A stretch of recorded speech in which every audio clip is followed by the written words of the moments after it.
இன்னும் 4 நாள்ல NEET exam வரப்போகுது. அண்ட் உங்களோட பிரிப்பரேஷன் எந்த அளவுல இருந்தாலும் சரி, இப்ப நான் சொல்லப் போறது அடுத்த ஒரு 2 நிமிஷம் கேட்டுட்டு நீங்க படிக்க ஆரம்பிக்கலாம். Yes guys, I am doctor Mridula, your biology educator. So first of all NEET 2024 ஓட பேப்பர் எப்படி வரப்போகுது? ஈஸியா இருக்குமா? மீடியமா இருக்குமா? இல்ல கஷ்டமா இருக்க போதா? எப்படி நம்ம வந்து கொஸ்டின்ஸ் எல்லாம் சால்வ் பண்ண போறோம்? அண்ட் கட் ஆஃப் இந்த வருஷம் அதிகமாக போதா? கம்மியாக போதா? நிறைய டவுட்ஸ் அண்ட் கன்ஃபியூஷன்ஸ் இருக்கு. So for example, if in case பயாலஜில பேப்பர் கொஞ்சம் லென்த்தியா இருக்கு. லென்த்தியா இருக்கு அப்படின்னா நம்ம என்ன சொல்ல வரோம்? So for example statement paste questions நமக்கு அதிகமா கேட்டிருக்காங்க. இல்ல வந்து ஏஎன்ஆர் டைப் ஆஃப் கொஸ்டின்ஸ் அதிகமா கேட்டிருக்காங்க. ஸோ ஏன் நம்ம இதை இப்போ ஃபோக்கஸ் பண்ணோம் அப்படின்னு கேட்டீங்கன்னா, கண்டிப்பா நெகட்டிவ் மார்க்ஸ் அவாய்ட் பண்றதுக்கும் டைம் சேவ் பண்றதுக்கும் இது எல்லாமே கண்டிப்பா நம்ம நோட் பண்ணணும். ஸோ எப்படி நம்ம சால்வ் பண்ணலாம்? ஸோ ஸ்டேட்மெண்ட் பேஸ்ட் கொஸ்டின்ஸ் நிறைய கேட்டுட்டாங்க அப்படின்னா நீங்க கண்டிப்பா முடிஞ்ச அளவு அதை ரொம்ப ஃபாஸ்டா சால்வ் பண்ண ட்ரை பண்ணணும். பிகாஸ் பயாலஜிய ஃபாஸ்டா முடிச்சா மட்டும்தான் இருக்க டைம்ல பிசிக்ஸ் அண்ட் கெமிஸ்ட்ரி வந்து நமக்கு சால்வ் பண்றதுக்கு டைம் அதிகமா கிடைக்க போகுது. ஸோ ஃபார் எக்ஸாம்பிள் இப்போ நான் ஒரு கொஸ்டின் எடுத்துட்டு வந்திருக்கேன். ஸோ அந்த ஸ்டேட்மெண்ட் பேஸ்ட் கொஸ்டின்ஸ் ஆப்ஷன்ஸை பார்த்துட்டு ஒரு 10 செகண்ட்குள்ள எப்படி நம்ம கெஸ் பண்ணலாம் அப்படிங்கறத நான் சொல்றேன். ஓகேவா? ஸோ இது வந்து நீட் 2023 மணிப்பூர் பேப்பர்ல கேட்டிருந்த ஒரு கொஸ்டின். ஸோ இங்க நம்ம சூஸ் பண்ணும்போது ஃபர்ஸ்ட் ஸ்டெப் என்ன பண்ணணும்? என்ன கேட்டிருக்காங்க?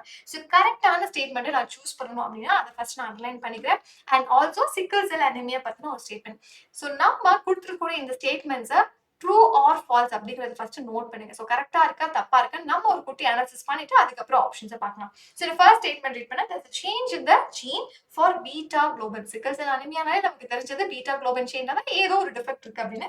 இது எனக்கு ஷார்ட்டா வந்து ஒரு ட்ரூவான ஸ்டேட்மெண்ட் எனக்கு தெரியும். ஓகே, ஸோ அப்ப டக்குன்னு நம்ம அப்படியே ஆப்ஷன்ஸ் பார்க்கலாம். ஃபர்ஸ்ட் ஆப்ஷன்லயும் ஏ கிடையாது அண்ட் செகண்ட் ஆப்ஷன்லயும் ஏ இல்ல. ஸோ அப்போ ஆல்மோஸ்ட் 2 ஆப்ஷன் காரி நமக்கு அடுத்து இருக்க போது 2 ஆப்ஷன் தான். ஸோ அடுத்த ஸ்டேட்மெண்ட் ரீட் பண்ணா இந்த beta globin that's valid in place of lysine.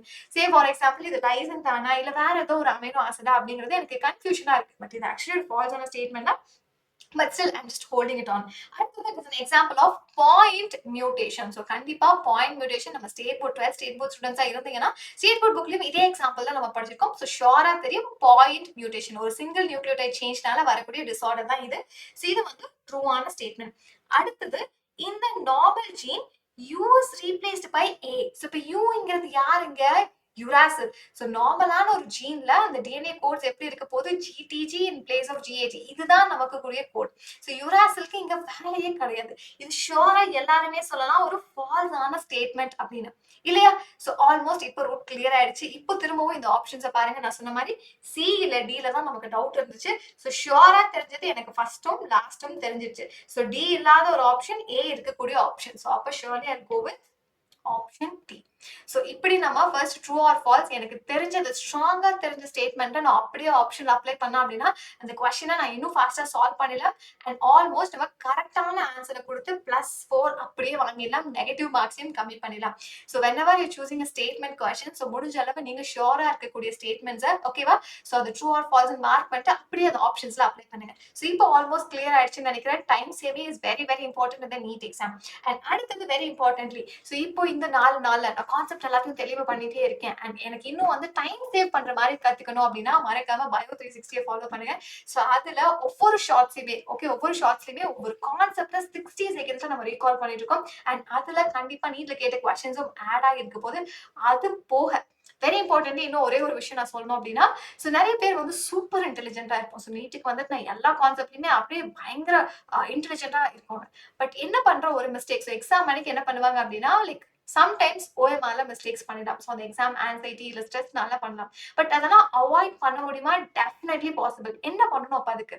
So first of all நம்ம எக்ஸாம் போறதுக்கு முன்னாடி ஆக்சுவலா நீட் கொடுக்கறதுக்கு முன்னாடி மாக் பேப்பர் சால்வ் பண்ணிட்டு போகணும்.